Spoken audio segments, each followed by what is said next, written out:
Hello and welcome to Policy and Systems Change in Africa. My name is Nicholas Torres and I serve in the capacity of Executive Director of the Network Towards Unity for Health. The network TUFH advances universal access and equitable healthcare by helping coordinate, share, and build capacity between and within academic institutions, health systems, and communities. By serving as the global connector between these three sectors, we are fostering the creation of new knowledge and collective solutions, building capacity within institutions and systems, and informing regional and global policy. Thank you everyone for joining us on this important topic.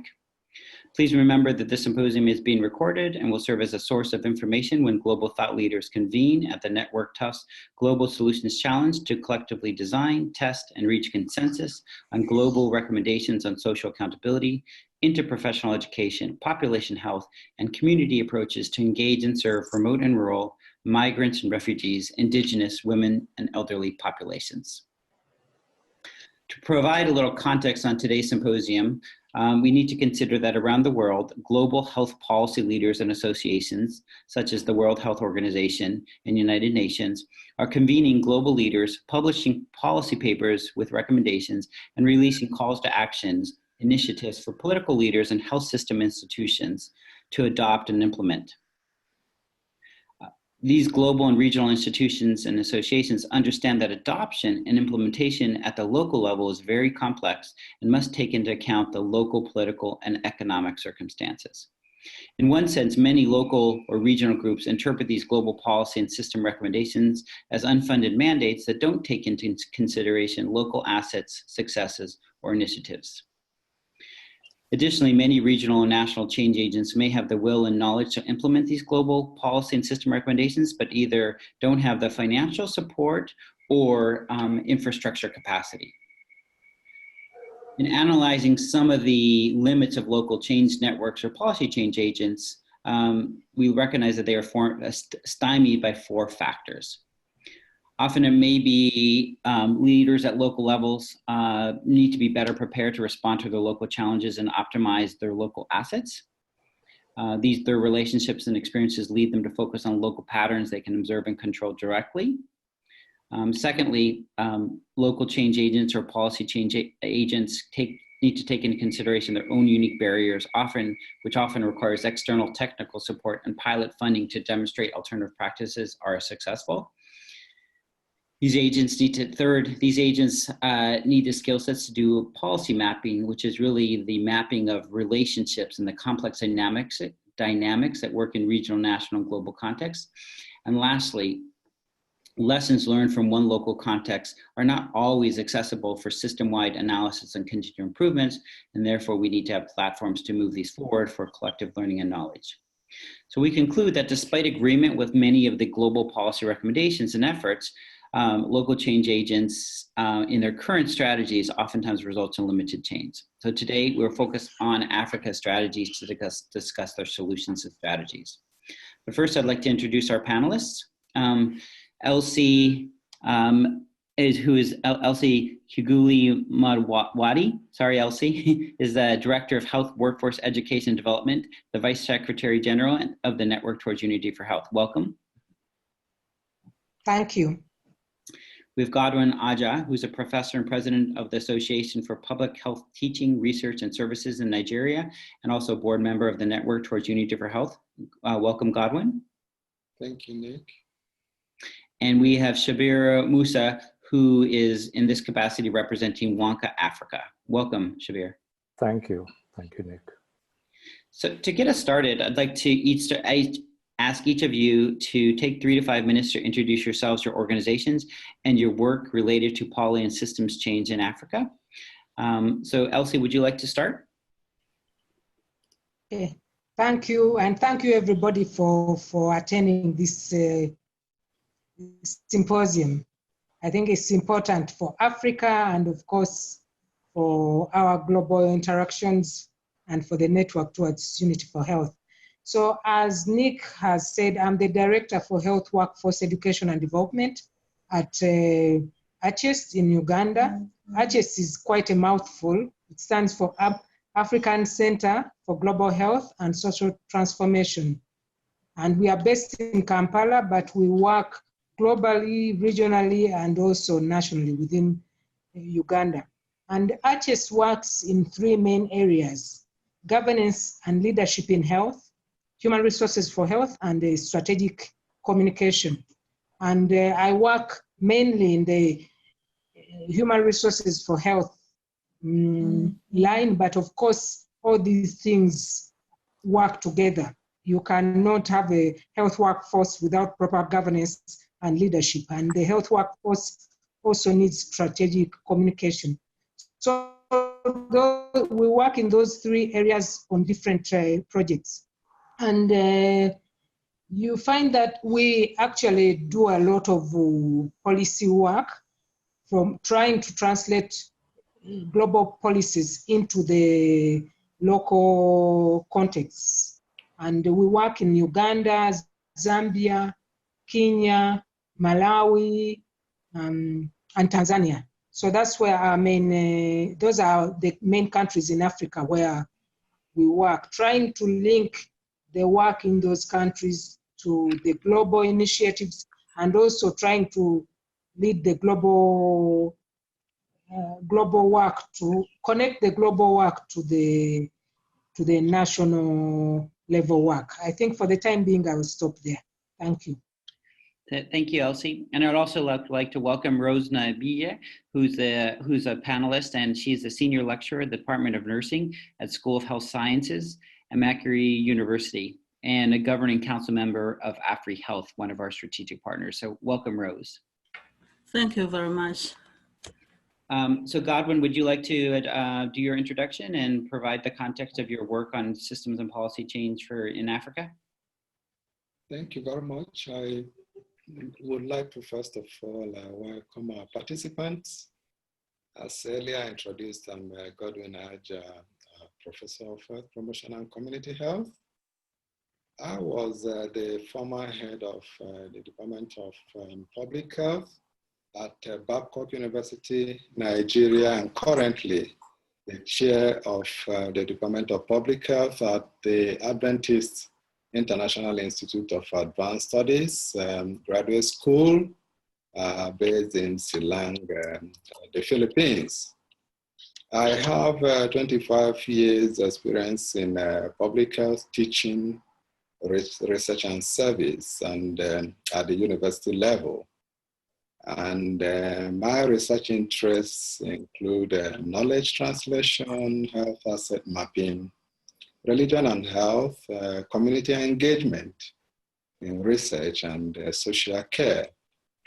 I've also been involved in public health workforce development. I actually initiated, developed and implemented the first ever Bachelor of Science degree in public health in Africa. And I think it's indeed a global thing, because we've never been challenged that we are not the first. So I've been in that for a very long time. We started the bachelor's in public health, and then upgraded to master's in public health, and then PhD in public health, so that middle level manpower in public health can be enhanced.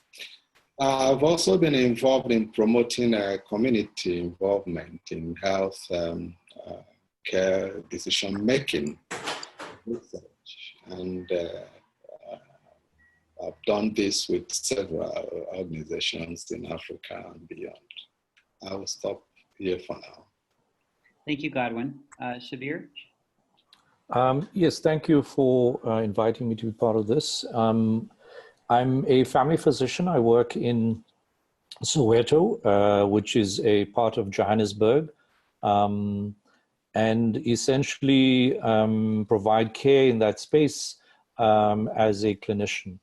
And in that space, have been trying to develop strong community-oriented primary care with a view to setting up a model for our national health insurance in South Africa as a plan for universal health coverage. I'm also the president of WONCA Africa, and in that space have been trying to work on developing capacity amongst family doctors and advocating for family doctors as a part of the PHC team, primary health care team, and also now to develop an organization or a network of other team members, nurses, clinical officers, etc., in an organization we're calling AFREHC, or African Forum for Primary Health Care.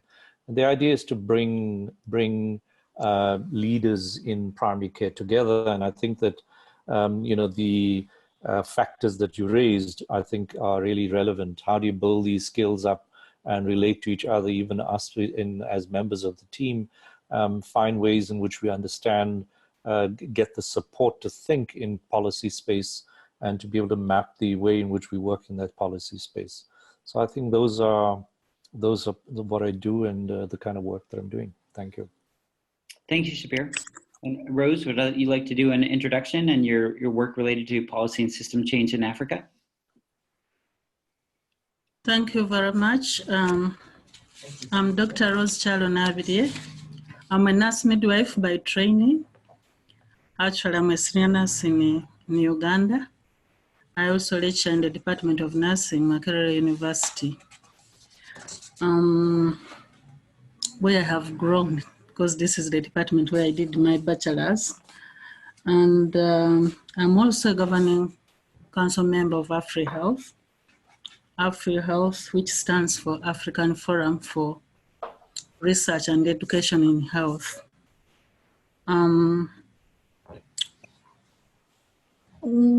My work related to policy has mainly been in nursing area, nursing and midwifery. I have worked a lot with the Uganda Nurses and Midwives Council, and we have dealt with policies governing the nurses, setting standards, working on the schemes of work for nurses and midwives, reviewing the Nurses Act and scope of practice. But elsewhere in the university, I have also participated in as a leader, one of the leaders in the college of health sciences, where I've been working. I have participated in setting policies for the college, like even working on curricula. I have also worked on, especially in the education sector, have worked with the National Council for Higher Education, helping universities, for example, to see that they conform with the standards and policies for education in the medical and the nursing, the healthcare sector. I'm also a member of an NGO called the Uganda National Association of Community and Occupational Health, where we do a lot of advocacy with Ministry of Health and research. For example, that organization, we participated in the policy which about tobacco control and even alcohol and pesticide control in the country. So we advocate, we train, and we work hand in hand with the ministry to see that some of these policies are put in place. I think for now that's what I can say about, maybe about AFREhealth as a governing council member. AFREhealth is a body which has just been in place maybe for 2 to 3 years. And the main goals of AFREhealth is to establish a self-sustaining, viable, and relevant, impactful institution in addressing Africa's health challenges, and also to serve as a platform for knowledge generation, sharing, and learning by building vibrant, relevant, and impactful communities of practice in various areas. And it also aims at addressing Africa's human resources for health challenges by promoting contextually relevant and transformation interprofessional health education in African institutions. And fourthly, it aims at contributing to improving quality of care and health care services in Africa through research, promotion of evidence-based programming, and sharing of best practices. Yeah. Thank you, Rose. So, you're welcome. So the first line of questioning is really considered what would be Africa or any particular country in Africa's priorities. So if you were speaking to leaders at WHO, United Nations, which have their sustainable development goals, health priorities, and recommendations, which is oftentimes in the workforce, but what would you say that is unique to Africa as a whole, or using an example of a particular country in Africa in terms of what systems and policy changes still need to be worked on and adopted? So Elsie, we can probably follow the same order. Would you like to start? Okay. I would like to start generally to say that the knowledge, the expertise is available in Africa. And these policies are distributed to the African country. But I see a gap in translating these policies into action. And it may be because of the way that they are viewed in most of the countries, because they come in like a top-down manner.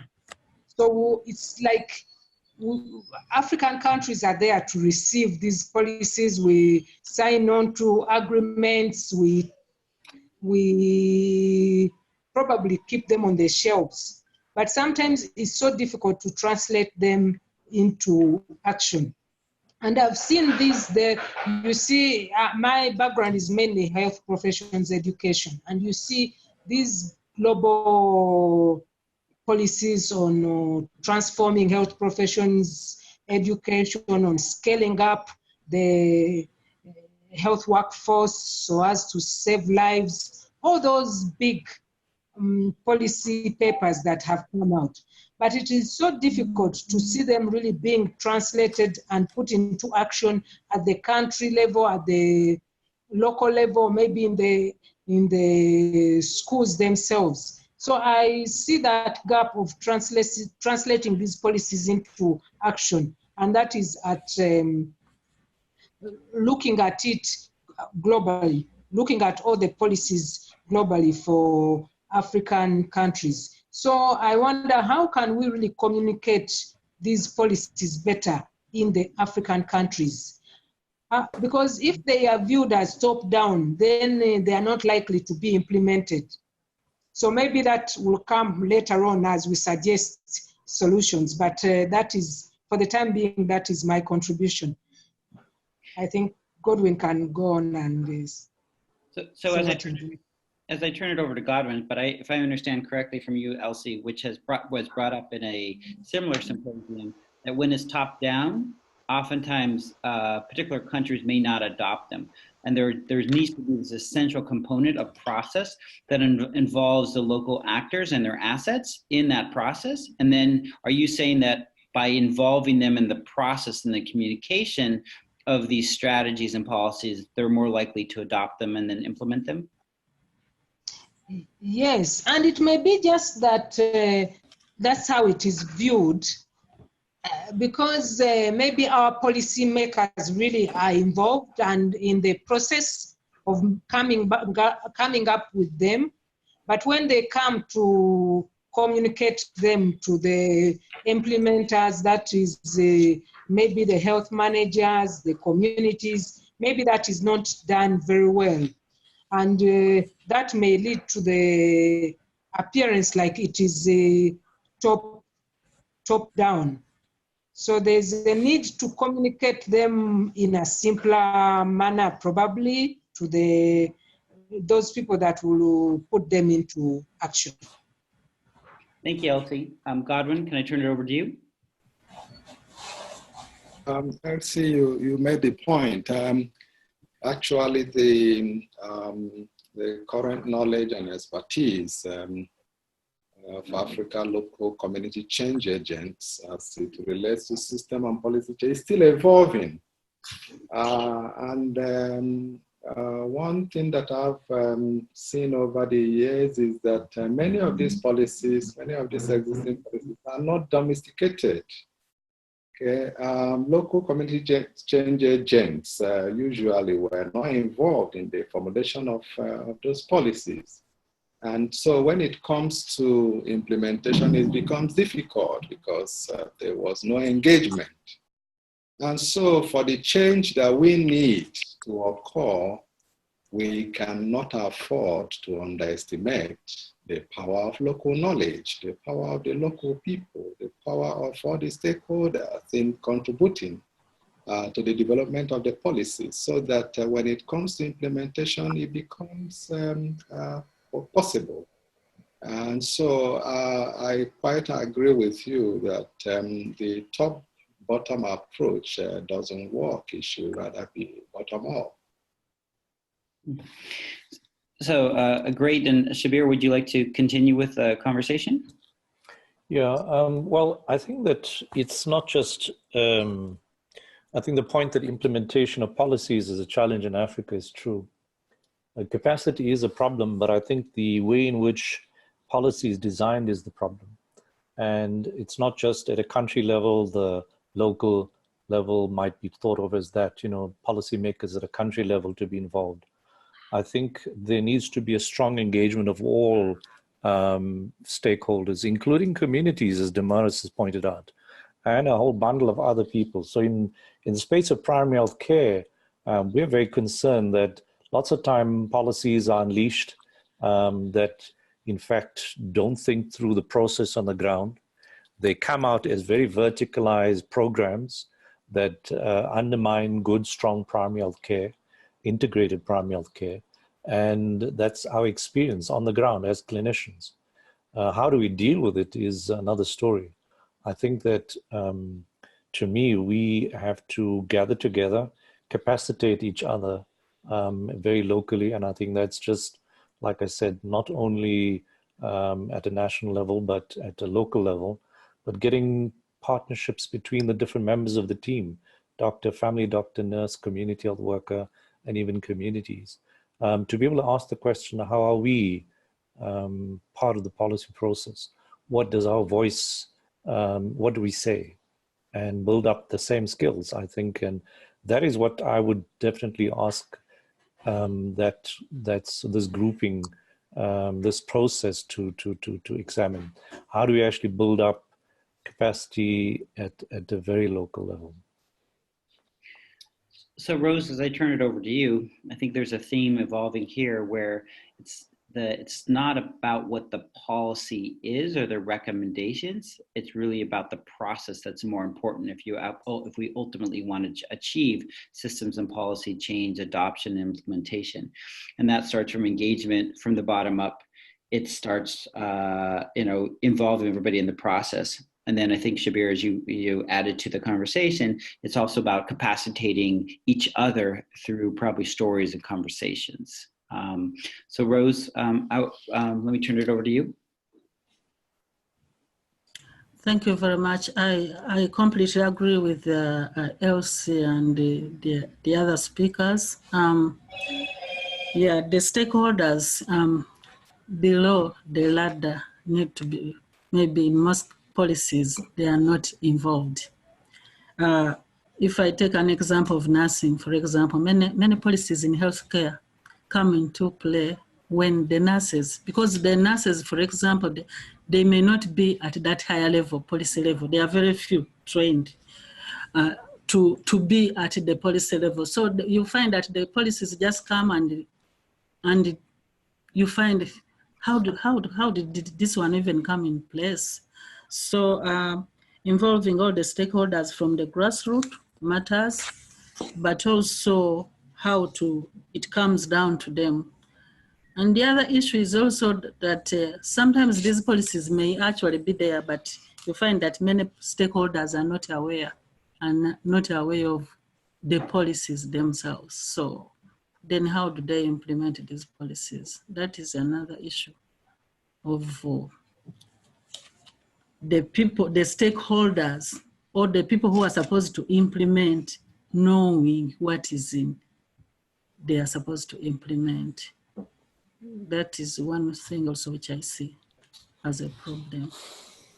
So there is need to involve everybody, not only at formulation, but after it has been formulated, then it must be communicated through the right channels to reach the right people who are going to implement at all levels. Thank you, Rose. And there's a question from one of the panelists, which I think leads well into the next question, which is, how do we collaborate as partners across a region to affect policy change? And when we look at, you see on my screen, this is the partnership pentagram, which is really taken from social accountability, but it really communicates this idea that we have to work together collectively if we want to do this. And when we try to do it in isolation, whether it be top down or just the governmental policymakers doing it in isolation, ultimately we don't achieve our goal. So I was wondering if each of you could maybe talk about a success story of how it was applied effectively in Africa that did lead to maybe a local policy change, because I think we can learn through stories. So is there a story where policy change was affected in a particular country in Africa or in Africa as a whole? So Elsie, would you like to try to address that question, keeping in consideration that, within your story, how were the multiple partners involved? Oh, okay. I think the story I have is about the Medical Education Partnership Initiative. This was a US-funded project. But the difference with this project was that it was led by the principal investigators from Africa. So it was a project aimed at improving health professions education in the region by improving capacity, that is in terms of the numbers and the quality of healthcare workers, retaining them where they are most needed, and also producing locally relevant research, and also at the same time ensuring that this network is sustained, and also by building communities of practice. And I think this is a success story, and most people on this call may know about it. And now it has evolved to form the African Forum for Research and Education in Health. But the fact that the principal investigators in Africa led the process, it led to ownership. I think that kind of ownership, at least this was at the level of schools being able to implement their activities. And this really helped because they saw this as their own, because each school actually wrote its project according to their needs. And this is where the issue of social accountability comes in. It was because that's what they felt were the needs of their schools, not because somebody else came and said, you implement this, but they wrote the projects according to their own needs. And so it helped for the implementers to actually own the projects, and this really made the whole process successful in my view. But of course, I'm taking the community now as the schools in this project, because this was the schools were the community. They were the ones that were meeting their needs. Although the funding came in from outside Africa, they felt they owned it because they were actually the ones implementing the project according to their needs. I think I'll stop there for the time being. Thank you, Elsie. Godwin? I would like to start by mentioning that academic institutions can actually be at the forefront of facilitating partnerships. And an example is what we did at Babcock University, setting up a Center for Community Support and Development, where we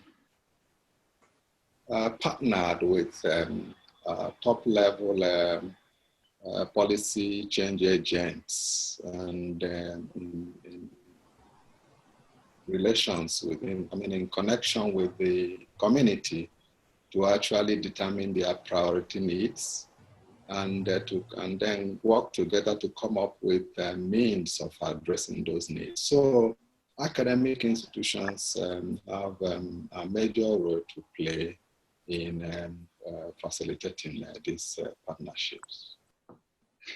And Godwin, do you have a story or success story of when an academic institution was able to influence policy? Yeah, in our own case, we set up a Center for Community Support and Development, where we worked with the state government to address the water needs of a particular community. And that really worked out well because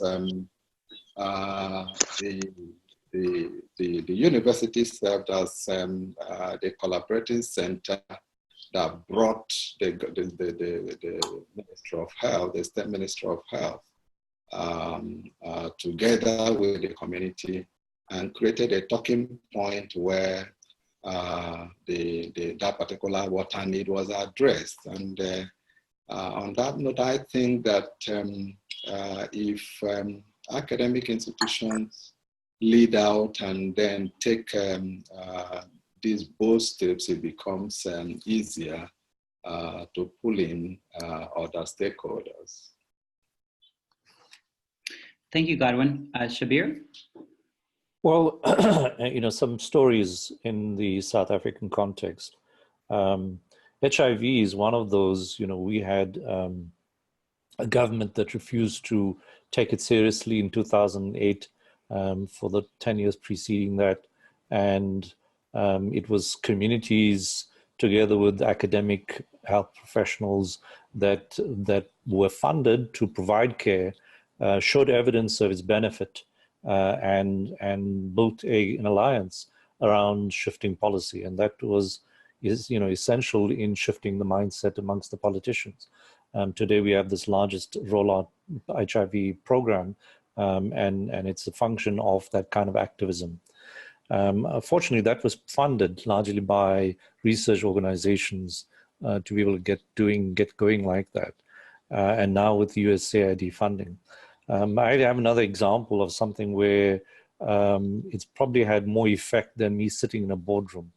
I sat in the provincial Department of Health and tried to convince people, senior people for a whole year as to the value of achieving good integrated primary health care. And it went nowhere because, it's you talking to others who perhaps can swat you away as a fly. But I then basically decided to set up as a practitioner in a small space in Soweto, this kind of space where I could implement good practice of family medicine, primary health care, involving community health workers, developing care that's appropriate, comprehensive, and community-oriented. And it has had probably a bigger impact than the whole year I spent, largely because people can now see something. And there's some evidence around it that's emerging. And if you take that together with, good advocacy, you can get impact. It's been taken note of in the country. In fact, I was asked by the Treasury, based on some of that and other work that I wrote about around our national health insurance, to develop a contract for the primary health care contracting under national health insurance in South Africa. So it shows that you can achieve policy change. You can make some dents. You just have to be tenacious and think creatively. And I must be honest, the big challenge is trying to involve people on the ground is easier said than done.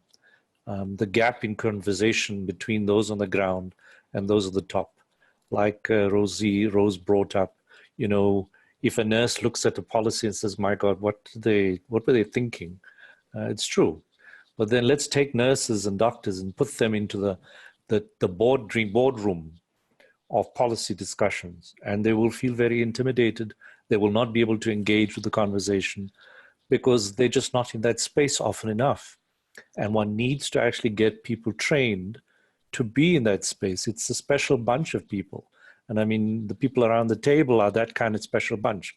But we need many more people who are able as clinicians and stakeholders on the ground to be capacitated to translate their experience on the ground into that boardroom, and not be boardroom office-based, practitioners, because within a year or two they've lost that ability. So it's literally going to be people on the ground capacitated to be able to make their voices heard up there and not leave that space, because then it's grounded, then it's authentic. So I think that's really quite a challenge. So thank you, Shabir. I think those are great points, is pointing out the biggest challenge, but also you just paved the roadmap of what we need to do to bridge the gap between the boardrooms and the community voices and the people on the ground. So great point, thank you. Rose? Well, from my introduction, I don't have much experience in, global policy and or national. However, I participated in a Ministry of Health program where they developed a costed implementation plan for family planning. And because the people have so many misconceptions and wrong about family planning, they are always, people are always like resisting family planning, not from the men alone, but even the women themselves, despite.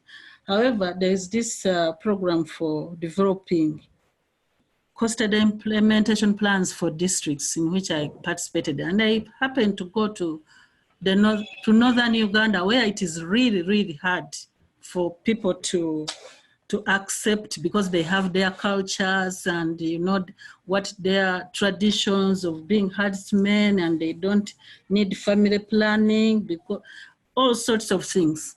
However, what I realize is that when you go to them and show them, when we went to them and showed them the trends in the population growth, for example, and they see as compared to the other districts, and they also see the changes which are happening, you show them to them, and you compare with the other districts, and bring together local leaders, like even religious leaders, the local council leaders, those policymakers in those districts, and they give like examples. When they buy in, you see that they owned when they understood what family planning is about, then each district had to come up with the costed implementation plans for family planning, whereby they committed themselves about the policy support and how they will support this sort of work in their districts. So bringing everybody at one table is very important, because we had to go to the communities themselves, talking to the women, the men, and then having the people who would otherwise oppose come out, those local ones, to say that this is good, so that they become champions of this sort of idea.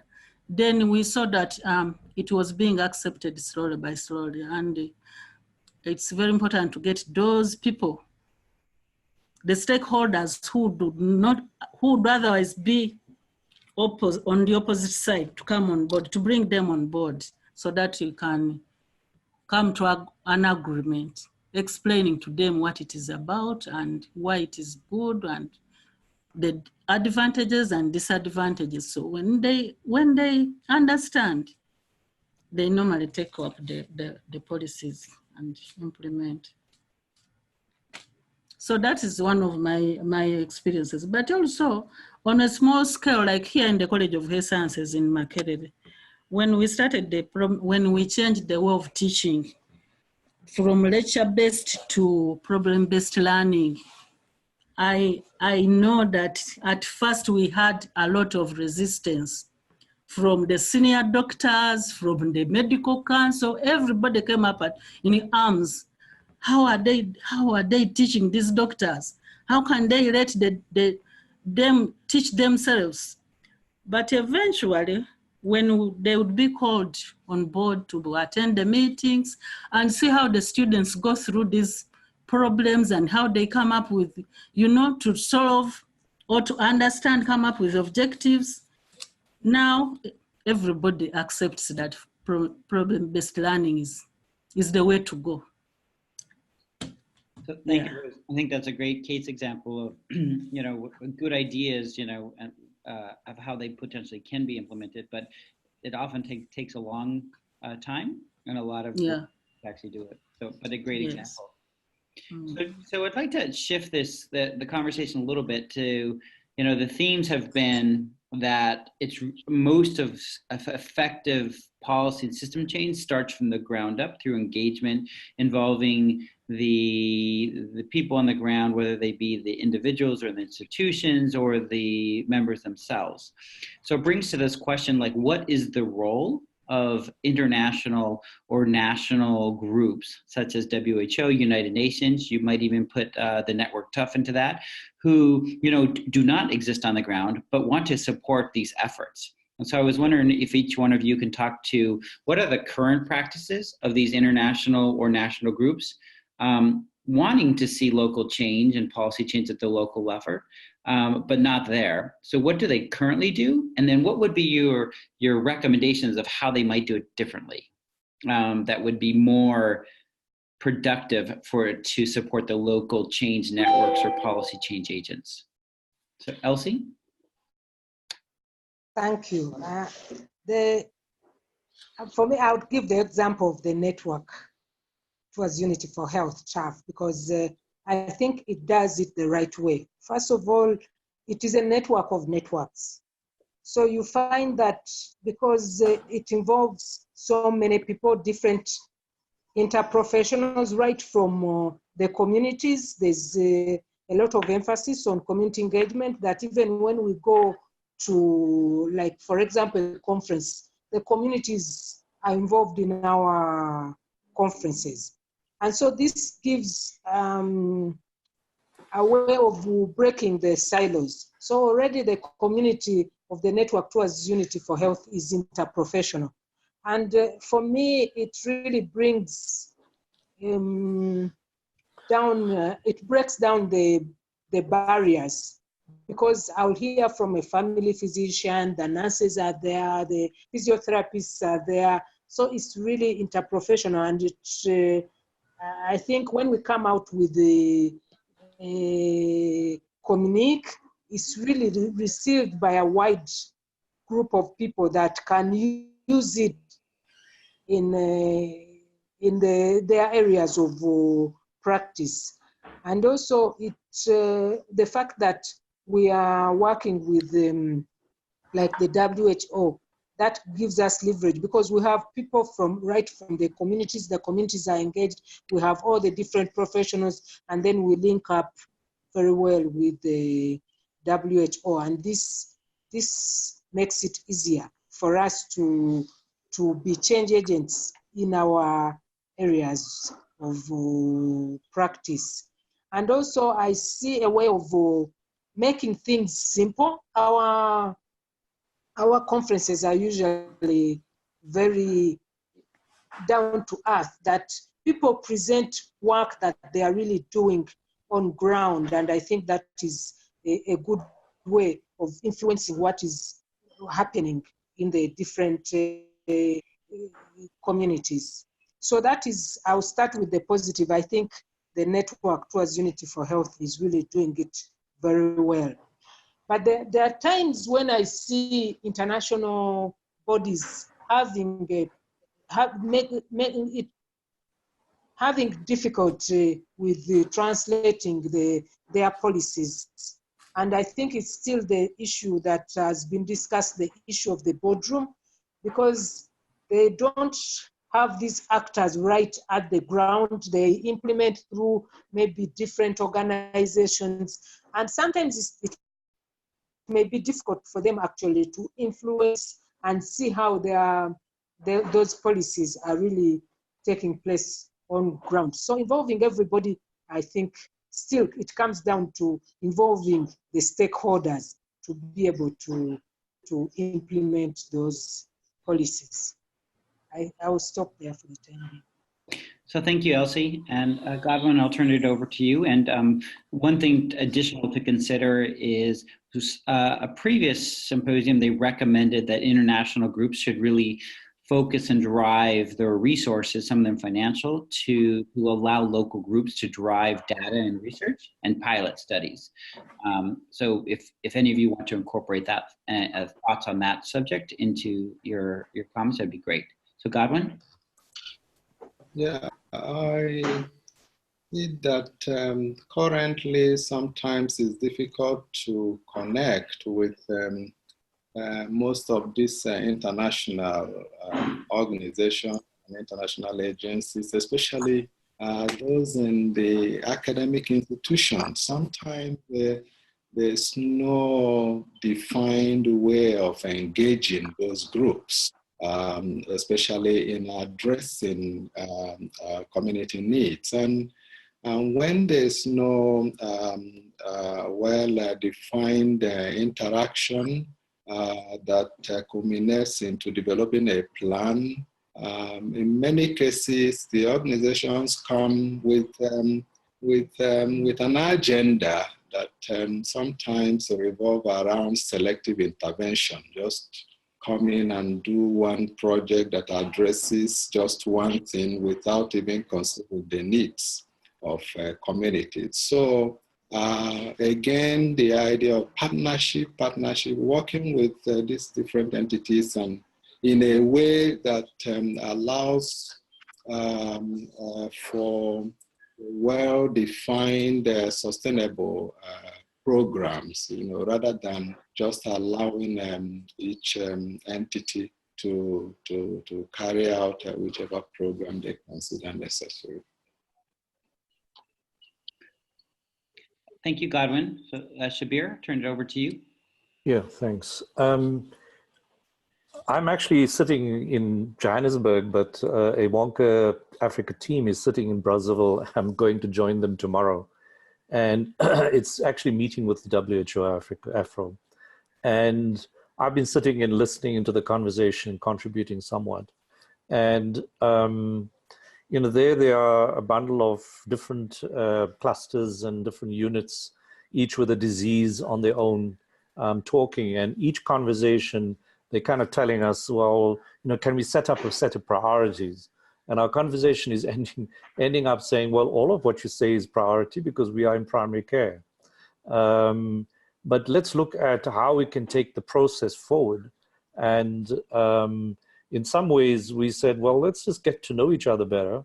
Let's figure out where the challenges lie in terms of your needs and our needs. But our specific need is the way in which you as WHO are facilitating work on the ground.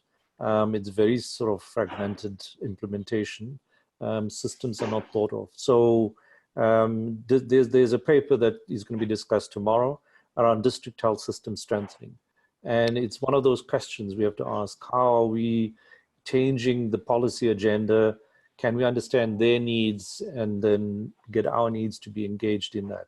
And we want to try and emphasize, be very careful that you try and create a very strongly decentralized system that supports integrated primary health care. There also is a plan that they have, that's what we've picked up, is to set up a flagship, project they're calling district flagships, where they are looking at sort of signal or you might say, model sites, pilot sites. And we've been drawn into that discussion. It'll be very interesting to see how do we actually test out what happens on the ground. And I think that in terms of being able to shift change, we've got to be able to ask, not only will we have the opportunity to offer models, but we've got to ask ourselves, how do we actually collect information in that setting to show what the value add is in what we suggest?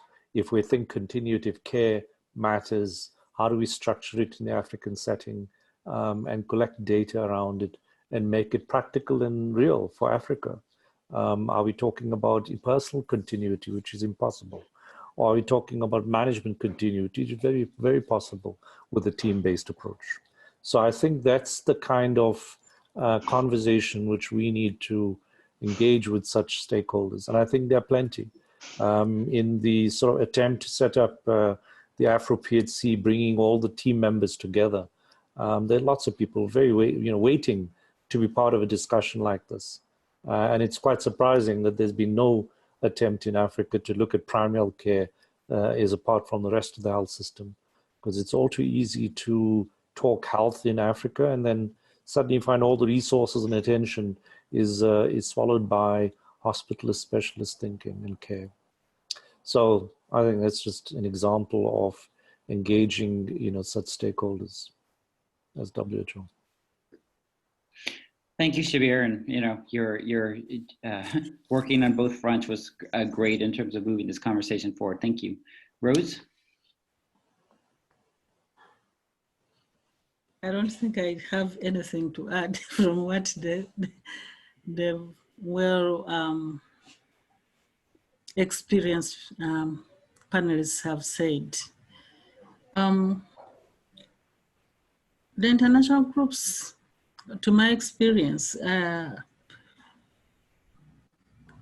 don't know, I think they have been, they bring their policies, but what I know that in Uganda, they have to go through the Ministry of Health and go through the technical working groups.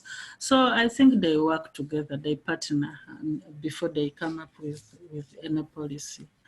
The only problem was that down there in the districts, you would find different maybe organizations coming to do something, and another one is doing something else when they don't have, when they are not working as a team. But I think that one is being addressed such that you don't find duplication of whatever is being done by different organizations. I don't know whether I have made any. Nope, that was great. So we have time for one last round of questions. And so if you have any last thoughts on how to move systems and policies, particularly in relation to Africa or in any of the African countries, any final thoughts? And connected to that, I would say what Shabir was mentioning earlier is, how do we inspire, incentivize, or what say you, to create more system and policy networks or change agents within a particular region, so they actually lead these policy efforts. So how do we get more of them doing some of this work? So it's not just top down, but really moving bottom up. So Elsie, would you like to start with the last round?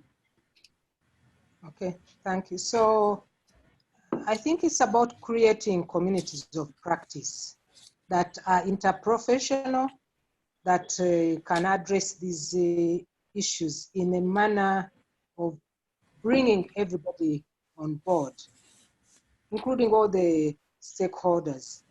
And if we work together and try as much as possible to break down these silos, I think it will be easier for us to translate the policies into action to help our communities. If we continue working in silos, I think then we've lost it. So we need that interprofessional, not only education, but practice, and at the same time making sure that everybody is on board, including the people that we are trying to, that the others that may not be at the boardroom level, as Mosa said. If we bring in the communities as well, and they know that they are part of this, that it's not only about hierarchy, that we are all in this together. I think that will help us to move together and make sure that these policies are translated into action. Thank you. Thank you, Elsie. Godwin? Promote, it's more about strengthening interprofessional discussion, and like Elsie also mentioned, building and creating community of practice, and then engaging communities as part of the major stakeholders. And I think the time has come to also strengthen campus community partnership, to allow for academic institutions to contribute more to developing communities and helping them to connect the policy. Thank you, Godwin. I'm not sure if, Shabir, can I turn it over to you? Yeah, well, I think this attempt at AFREPHC is trying to build up some sort of change approach. I think firstly, the family doctor discussion has been limited quite substantially because we're seeing as pushing an agenda of family doctors only, which is not true. But I actually think by trying to building this forum, we are saying exactly what we're saying, is primary care is about teamwork. And one of the things that we said, we need to do is not just bring the professions together, clinical associates and officers and nurses, but we said, let's bring in community health workers as well, and communities, engaged communities. And we've been looking at how to bring stakeholders like that. So SAMREF has come together, and they were very interested when we talked a few weeks ago about, yes, let's do that. Let's get such such a gathering together. So there's lots of universal support around primary health care as a priority, and a sort of very widely owned bottom-up approach. One of the difficulties is how to conduct the conversation. And we've tried to set up, with the help of TUFH, the sort of online platform use of it. And it is quite challenging because in many ways, we're finding that even professionals are quite intimidated by a platform that they've got to navigate, and they don't have time and energy. So we've actually created a Google group, and thinking about it, I talked to some people and said, that's even a bit much. Set up a WhatsApp group. So this just raises the way in which communication happens and the way in which we try and build up, momentum amongst ownership from the bottom up. You've really got to think hard about how you communicate with people, and that how includes the content. I mean, we started this Google group a week or two ago, and immediately the big, we put out information, but realized very quickly, hang on, this is actually pounding people with information. You could actually manage the information.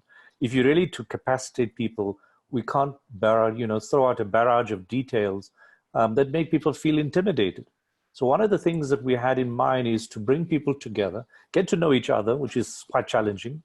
So trying to get that happening is not easy, to share themselves, but also that we conduct the conversation in a manner that's really encouraging. So in Nairobi a week or two ago, in discussion with Stefanos Sneeman from AFREPEN and Prosper Tumisime from WHO, we talked about having a meeting for the AFREPHC in June next year in Johannesburg. And one of the ways we said, how do we actually engage this range of people and get them to really interact with the issues? And the suggestion came up was, why don't we have real patient studies, in other words, case studies, and have the entire conference based on getting groups of people knowing each other, getting to know each other first, and then engaging on this kind of reality that they experience, but then ask the question, how would you improve the system to deliver better care? And hopefully that way we can actually get people to around themselves, the table, sit and engage in a conversation that's more empowering than I think what we may be doing by throwing them a whole lot of policies. So in terms of the Google group, is that, hang on, let's not put out stuff in there. We'll put out some stuff that will be useful for those who feel capacitated, but let's put out reasonably approachable bits of information, digested, for the lowest common denominator, engaged communities or community workers. So it really it takes much more time, effort, but really I think that's the considered approach one needs to actualize what we've just talked about. Otherwise it's still another bunch of elites talking over everybody's head. Thank you, Shabir. And I was saying your point was great, and I think Elsie in her texts also emphasized that communication of research findings in simple ways is extremely important. And I think it was also emphasized in terms of looking at that, and Godwin said, in regional approaches. So all great points. So Rose, would like to give you the last word? Oh, thank you. Thank you. As I said earlier, sometimes I think the implementers don't understand the policies. So having put the policies in place, we need to go down back to the people and actually maybe explain what it means and how it can be done, so that they come on board. We need to go back to the people before we just roll out the policies to them. And also maybe to tell them how it came about, and so that they can own them, these policies, and be able to implement. Otherwise, what my colleagues have said is correct. We need to have communities of practice. We need to work together. We need to work in teams. I think that's what I can say. So, well, thank you, all of you. I think you have effectively, through this narrative and conversation, provided the network and its members a roadmap and a toolkit of how systems of policy change can be made, both locally within the region of Africa or in particular countries. We will use this as a platform to inform some, I guess, process or recommendations for as we do our particular work at the TUFH, but we will also use this as a tool to inform some of the global policy international groups for when they do their work. So again, thank you for your time, your expertise, your knowledge, and just thank you, everybody, and enjoy the rest of your morning, afternoon, or evening, depending upon where you are. So thank you. Thank you very much, and thank you for the listeners. Thank you very much. Thank you, everyone.